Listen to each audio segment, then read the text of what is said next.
Good evening दोस्तों, मैं संदीप कुमार। मैंने आज आप सबके लिए लेकर के आया सर एक जबरदस्त एक मस्त टॉपिक सर, जिसका नाम है जो किसी चीज का मोहताज नहीं है सर।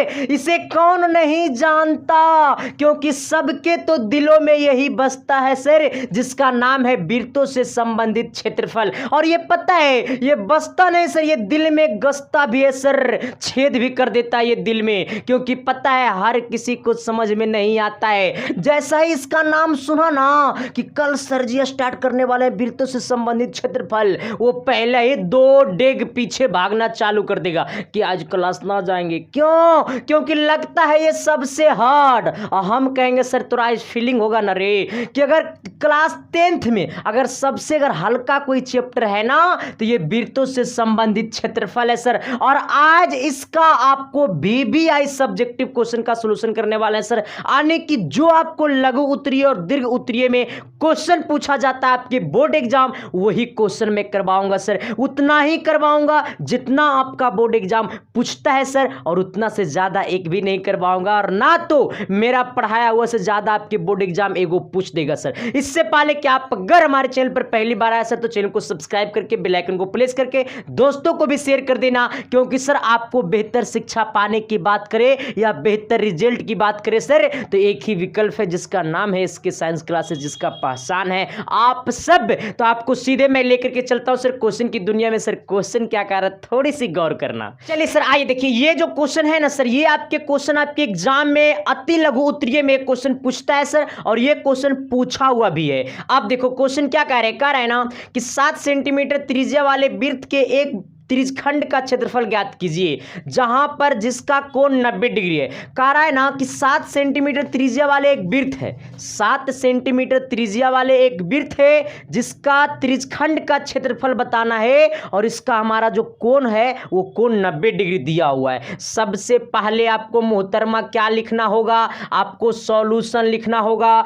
पेन क्यों स्लो हो गया मालूम नहीं। आप देखो सर, सबसे पहले आपको सॉल्यूशन लिखना, इसके बाद आपको क्या लिखना है, गिवन दैट। क्या होता है कहेगा सर, गिवन दैट क्या होता है, गिवन दैट मतलब दिया हुआ। ये भी लिख दीजिएगा सर, क्योंकि आपको तो करना है टॉप, है ना। अब देखो सर, हमें क्या दिया हुआ, तो एक वृत्त का त्रिज्या दिया हुआ सर। वृत्त का त्रिज्या कितना दिया हुआ, तो ये 7 सेंटीमीटर वृत्त का त्रिज्या मालूम है, जहां पे कह रहा है ना कि जिसका कोण 90 डिग्री है, यानी वृत्त में वो जो कोण बना रहा है वो कितना है, 90 डिग्री है। तो अच्छा पूछा क्या, तो त्रिज्यखंड का क्षेत्रफल बताइए, यानी आपसे पूछा त्रिज्यखंड का क्षेत्रफल। अरे त्रिज्यखंड का क्षेत्रफल पूछा ना मेरे मोहतरमा। अरे त्रिज्यखंड का क्षेत्रफल कहता है, जब जब तुझको देखूं तो दिल घबराता है।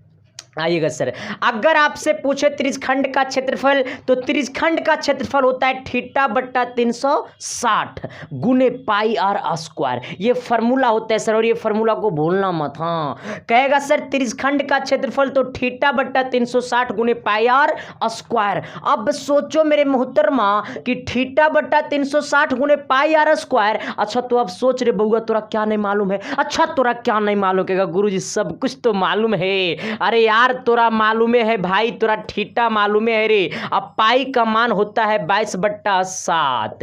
इस चैप्टर को मैं आपको पढ़ाऊंगा सर, इस चैप्टर को मैं आपको डीपली से पढ़ाऊंगा सर, तो इसलिए कहता हूं कि चैनल पर नए हो तो चैनल को सब्सक्राइब भी कर देना, ताकि इसका अगला वीडियो का नोटिफिकेशन आपके पास जाए और आप पढ़ सके सर। सभी दोस्तों को बता देना, अच्छा लगा तो लाइक भी कर देना सर, क्योंकि आपका प्यार, आपका आशीर्वाद आपका भाई है।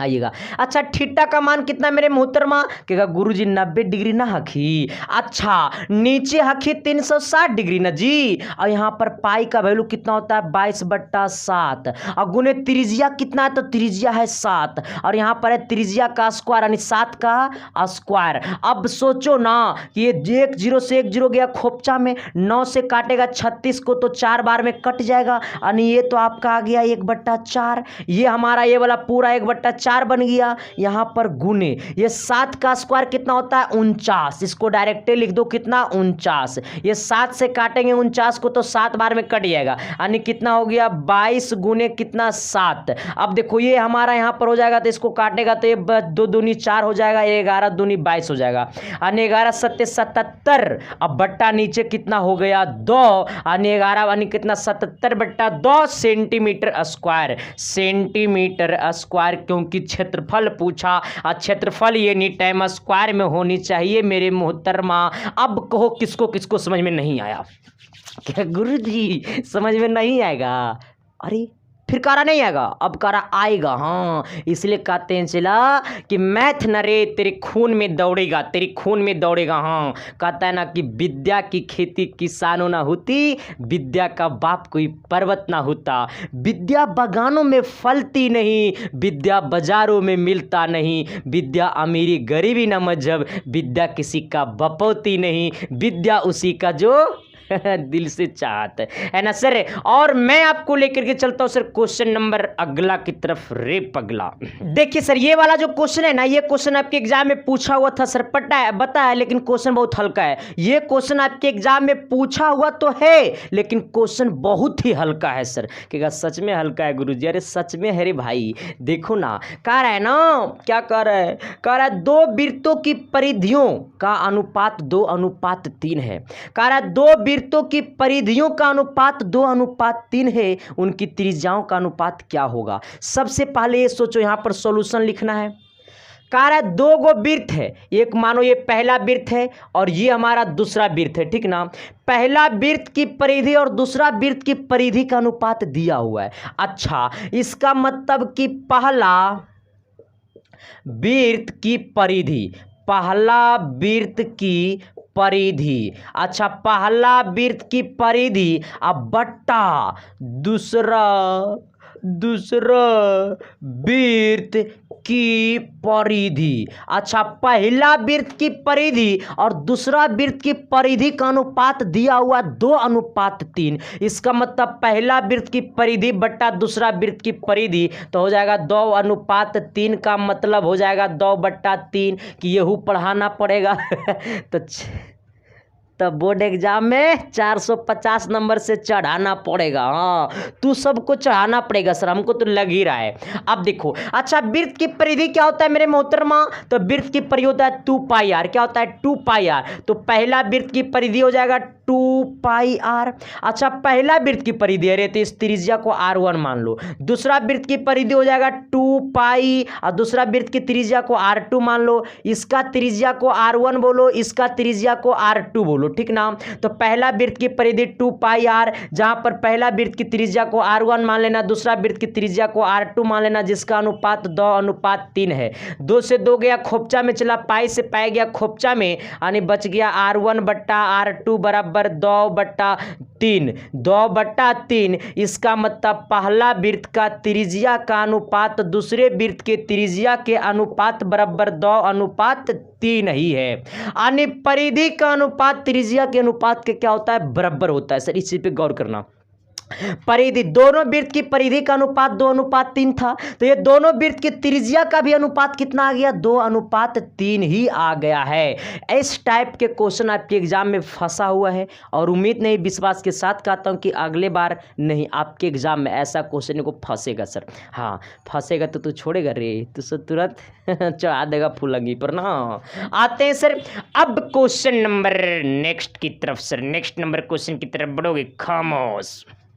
चलिए आइएगा सर। देखिए क्वेश्चन नंबर जो 3 है ना, वो आकृति वाली क्वेश्चन है सर, मतलब इसमें आपको फिगर बनाया हुआ है और उस फिगर को देख करके आपको बनाना है क्वेश्चन को। क्या बोला है कि आकृति में चाप AB की लंबाई ज्ञात कीजिए, सेंटीमीटर में ज्ञात कीजिए। जैसे वो आकृति दिया हुआ है, यहाँ पे वो आकृति दिया हुआ, इस तरह से वो आकृति दिया हुआ है, ठीक ना। इस तरह से वो आकृति दिया हुआ है सर जी, इस तरह से वो आकृति दिया हुआ है, ठीक ना। इस तरह से वो आकृति दिया हुआ है। थोड़ा सा डार्क नहीं चल रहा है, डार्क में चलाने के लिए सोच रहा हूँ। अरे डार्क चल ना रही, झर गया है। ठीक है भी। अब देखो सर, एक आकृति कुछ इस तरह से वो आकृति दिया हुआ है। ये आकृति में बोला क्या है कि ए बी एक चाप है, इसका मतलब यहाँ से यहाँ ये ए बी बोल रहा है, ठीक ना। ये आपका दिया हुआ है ए और ये है आपका बी, जहाँ पे थीटा की वैल्यू कितना है 45 डिग्री, यहाँ पे 45 डिग्री है। अब बोला ए बी की लंबाई यानी चाप ए बी की लंबाई, मतलब ए बी जो है ना, ये वाला ए बी जो है ना, वो ए बी क्या है आपका चाप है।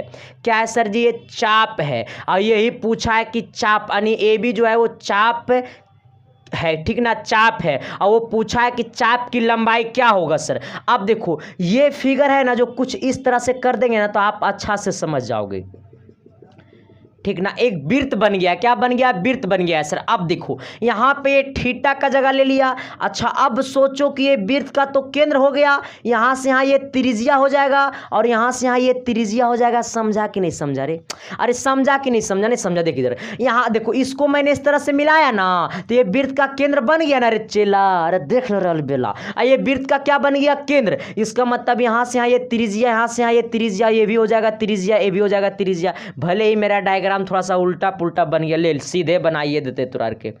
हम कह रहे हमारा डायग्राम नहीं आता, तो पर भी तू सब हमसे बनवा रहा है डायग्राम। अब देखो ना बनाएंगे हम।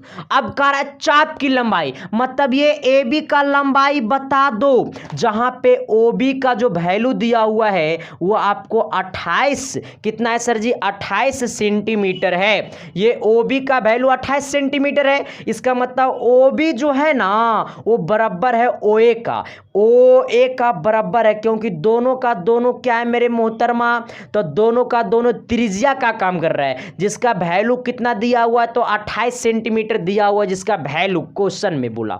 अब बोला चाप की लंबाई ज्ञात करो। क्या पूछा, चाप की लंबाई ज्ञात करो। तो अच्छा चाप की लंबाई बराबर क्या होता है, चाप की लंबाई बराबर होता है, चाप की लंबाई को हम लोग एल से लिखते हैं, यानी चाप की लंबाई बराबर होता है थीटा बट्टा 360 गुने थीटा बट्टा 360 गुने 2 पाई आर, जहाँ पे 2 पाई आर क्या है तो 2 पाई आर परिधि है। वृत्त का परिधि क्या होता है चला, तो 2 पाई आर होता है, जहाँ पे 2 पाई आर क्या है तो वृत्त की परिधि है। तो ये याद कर लेना कि चाप की लंबाई के तो थीटा बट्टा 360 गुने 2 पाई आर, जहां पे 2 पाई आर हमारा परिधि का काम कर रहा है। कुछ फिगर ऐसा दिया हुआ है, अगर चाप की लंबाई यहां से हमारा ये होगा, चाप की लंबाई थीटा का वैल्यू दिया हुआ है 45 डिग्री। थोड़ा सा इधर आना, चलो यहीं बना देता हूं। ये थीटा की वैल्यू कितना है 45 डिग्री है, बट्टा, रुक जाओ बट्टा, अब होगा घट्टा, नीचे कितना है 360 डिग्री है, गुने यहां पे ये 2 हो गया, ये पाई की वैल्यू 22/7 हो गया, ये आर का वैल्यू कितना हो गया, यहां से यहां 28 हो गया। देखा रे, अरे देखा रे, कितना हल्का से बता देता है संदीप कुमार, देखा ना। इसलिए कहते हैं चला कि बेहतर शिक्षा पाने की बात हो या बेहतर रिजल्ट की बात हो तो बस एक ही विकल्प है, जिसका नाम है SK साइंस क्लासेस, है ना सर। आ जाओ आ जाओ, दूसरा कोई विकल्प नहीं है। हाँ अब देखो क्या करना सर, ये 45/360 हो जाएगा, यहाँ पर 2 है 2 दिए, पाई का वैल्यू 22/7 रख दिए, यहाँ पर आर का वैल्यू कितना 28 है, क्योंकि ये पूरा आपका त्रिज्या का काम कर रहा है। ये भी आपका हो जाएगा 28, ये 7 से काटोगे 28 को तो 4 बार में कट जाएगा, 7 चौक 28। ये 45 है ना, ये 45 को कितना बार में काटोगे तो आपका कितना बार में काटोगे तो ये आपका हो जाएगा, कितना हो जाएगा। अच्छा पहले स्क्रू जाओ, ये 2 से काट दो 360 को तो 180 हो जाएगा। यहाँ पर ये 2 से काटे 360 को तो 180 हो गया, 180 को काटोगे 45 से तो आपका 4 बार में कट जाएगा। कितना बार में, 45 को 180 से काटोगे तो 4 बार में कट जाएगा, और यहाँ पर 1/4 हो गया। ये कितना हो गया तो आपका चाप की लंबाई कहे तो एल बराबर कितना हो गया 1/4, 1/4। और ये गुने, ये तो 2 से काटिए दिए थे 360 को तो यहाँ पर 180 आ गया था, यही ना 2 से काटे 360 को तो 180 आया। अब ये 180 को 45 से काटे तो 4 बार में कट गया, यहाँ पर अब कितना बच गया तो 22 बट्टा, ये 7 से तो काटिए दिया 28 को 4 बार में तो कितना हो गया 22, और गुने कितना बच गया 4। अब देखो ये 4 से 4 गया खोपचा में, यानी एल बराबर कितना आ गया 22 सेंटीमीटर, 22 सेंटीमीटर कितना हो गया 22 सेंटीमीटर चाप की लंबाई, यानी ये वाला यहाँ से यहाँ ए बी की जो लंबाई है वो कितना है 22 सेंटीमीटर, यानी ये वाला कितना है 22 सेंटीमीटर। यहाँ तक हमें क्या कर देना है, आंसर कर देना है सर, यही आपके एग्जाम में पूछेगा। पूछेगा, कोई शक ही नहीं कि नहीं पूछेगा। संदीप कुमार पढ़ा देगा नहीं पूछेगा, ऐसा हो नहीं सकता। हाँ अब देखो सर, यहाँ तक किसी को दिक्कत, किसी बंदा को दिक्कत, किसी दोस्त को दिक्कत, किसी भाई को दिक्कत, एक बार खाली चैनल पर नहीं हो तो चैनल को लाल कलर का बटन होगा उसको दबा देना, सब्सक्राइब कर देना, ताकि आप अगला चैप्टर जो मैं पढ़ाऊँ, अगला क्लास जो मैं लूँ उसका वीडियो का लिंक नोटिफिकेशन आपके पास जाए और आप पढ़ सके। सर आइएगा, सर आइएगा, अगला क्वेश्चन की तरफ बढ़िएगा कि फिर एक बार समझा दें, कहेगा ना गुरुजी एक बार समझा देते हैं वही बहुत काफ़ी है, वही तो खून में दौड़ने लगता है, ना जाने एक बार और पढ़ा दीजिएगा तो हमारा लग रहा है आने वाले खानदान के भी खून में आपका मैथ ही दौड़ेगा। लेकिन मैं नहीं चाहता हूँ कि आपसे हम अपने बच्चे का मैथ पढ़े, हमरा से ना पढ़ाएगा तुझसे अपना बच्चा का मैथ पढ़ाएगा ना, हाँ पढ़ाना, क्योंकि कहा जाता है चेला अलबेला। हाँ चलते सर क्वेश्चन नंबर नेक्स्ट की तरफ चलिएगा। सर आइएगा, देखिए अगला क्वेश्चन की तरफ। सर ये क्वेश्चन क्या कह रहा है सर, थोड़ी सी क्वेश्चन पे गौर करना, ज़्यादा मत गौर करना, मामला फंसेगा। हाँ अब देखो, कह रहा है 21 सेंटीमीटर त्रिज्या वाले एक वृत्त का चाप केंद्र पर 120 डिग्री का कोण बनाता है।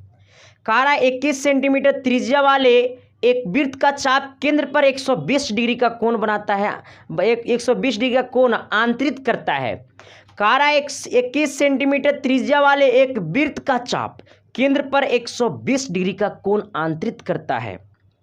चाप द्वारा बने त्रिज्यखंड का क्षेत्रफल ज्ञात कीजिए, क्या होगा। अब देखो सबसे पहली बात ये सोचो कि यहाँ पे क्या बोला है, 21 सेंटीमीटर त्रिज्या वाले एक वृत्त की चाप केंद्र पर 120 डिग्री का कोण बनाता है। एगो वृत्त ले लो, देखो पेन नहीं चलता है, अब पेन को क्या किया जाए, शादी करवा देंगे पेन को। हाँ शादी करवा देंगे न रे, करवा देंगे न रे, ये पेन नहीं चलेगा, अगला पेन चलेगा, पागल है सब पेन। अब देखो सर इसको भी मिटाता हूँ, जो चलबे नहीं करेगा ओकरा डायरेक्ट फेंक या रिपेयरिंग सेंटर में डाल देंगे सर, कल से वो चलना चालू कर देगा। अब देखो ये चल रहा है ना। आइए, कह रहा है एक वृत्त है जिसकी त्रिज्या कितना है, तो जिसकी त्रिज्या जो है ना वो मानो त्रिज्या है ये वाला, अच्छा ये भी त्रिज्या कहलाएगा। ये त्रिज्या है जहां पर कह रहा है त्रिज्या 21 सेंटीमीटर है, इसका मतलब ये वाला भी त्रिज्या 21 सेंटीमीटर होगा। इसे ओ कहो, इसे ए कहो, इसे बी कहो। अब बोला क्या बोला कि चाप केंद्र पर 120 डिग्री का कोण बनाता है। अच्छा अब सोचो यहां से यहाँ ये वाला तो आपका चाप हो गया, ये ए बी क्या हो गया, चाप हो गया, और ये चाप जो है केंद्र पर 120 डिग्री का क्या बनाता है, कोण बनाता है। तो पूछा है क्या कि चाप द्वारा बने त्रिज्यखंड का क्षेत्रफल क्या होगा। पूछा है त्रिज्यखंड का क्षेत्रफल, पूछा है त्रिज्यखंड का क्षेत्रफल। ऐसे क्षेत्रफल लिख देंगे कोई दिक्कत ना गुरुजी बढ़िया से लिखो। हाँ तो सब पैसा कितना देता है आप देखो चला, पैसा से विद्या बांटा नहीं जाता, बस तू सब को सब्सक्राइब करके हमारा आशीर्वाद दे दे। चला बॉस जल्दी जल्दी भाई को सपोर्ट करो यार अब देखो त्रिज्यखंड का क्षेत्रफल क्या होता है सर जी, तो त्रिज्यखंड का क्षेत्रफल होता है थीटा बट्टा 360 डिग्री गुने पाई आर स्क्वायर। अब सोचो यहाँ पे थीटा का मान कितना हो गया सर जी, तो आपको ये सब दिया हुआ है, दिया है कि थीटा बराबर 120 डिग्री है, जहाँ पे त्रिज्या कह रहा है 21 सेंटीमीटर है ना। तब बोला त्रिज्यखंड का क्षेत्रफल क्या होगा। यहाँ पे अब सोचो ये हमारा थीटा हो गया, थीटा का वैल्यू कितना है 120, यानी 120 डिग्री। अब बट्टा नीचे हो गया 360 डिग्री, और गुने पाई का मान हो जाएगा 22/7 गुने त्रिज्या कितना है 21, तो हो गया 21 का स्क्वायर, 21 का स्क्वायर। अब देखो यहाँ पे 21 का स्क्वायर है ना सर, तो ये 21 को 2 बार गुना कर दो, इसको काटेगा तो आपको कितना 3 बार में कट जाएगा। 120 से 360 3 बार में कट जाएगा, ये 7 से 21 3 बार में कट जाएगा, ये 3 से 3 चला जाएगा खोपचा में। अब बच गया 22 गुने 21, 22 गुने कितना 21, यानी इसका जो सटीक आंसर होगा वो 400 कितना हो जाएगा 62, 462 सेंटीमीटर स्क्वायर। क्योंकि हमें पूछा क्षेत्रफल, तो क्षेत्रफल सेंटीमीटर स्क्वायर में होता है, इसका सटीक आंसर कितना आ गया 462 सेंटीमीटर स्क्वायर। तो त्रिज्यखंड यानी वृत्तों से संबंधित त्रिज्यखंड का क्षेत्रफल जो है सर, इस चैप्टर का वृत्तों से संबंधित क्षेत्रफल का आज हमारा VBI का पहला क्लास था सर। हो सके तो इसका एक क्लास और लूंगा सर, भी 2-3 क्वेश्चन मेरी नज़र में और है जो आपके एग्जाम में आता है, तो वो सब क्वेश्चन को करवाऊंगा सर। ये क्वेश्चन आपका दीर्घ उत्तरीय का था, दीर्घ उत्तरीय का ये क्वेश्चन था, ये क्वेश्चन दीर्घ उत्तरीय का था सर। इसका मतलब 3 नंबर से ज़्यादा में ये क्वेश्चन पूछेगा, ठीक ना। तो आप सब अगला क्लास देखने के लिए सर चैनल पर नए हो तो चैनल को सब्सक्राइब करके बेल आइकन को प्रेस करके दोस्तों को शेयर कर देना। आपका प्यार, आपका आशीर्वाद, आपका अपना चैनल, देखते रहिए SK साइंस क्लासेस। फिर मुलाकात करते हैं नेक्स्ट क्लास में, तब तक के लिए bye, thank you, love you.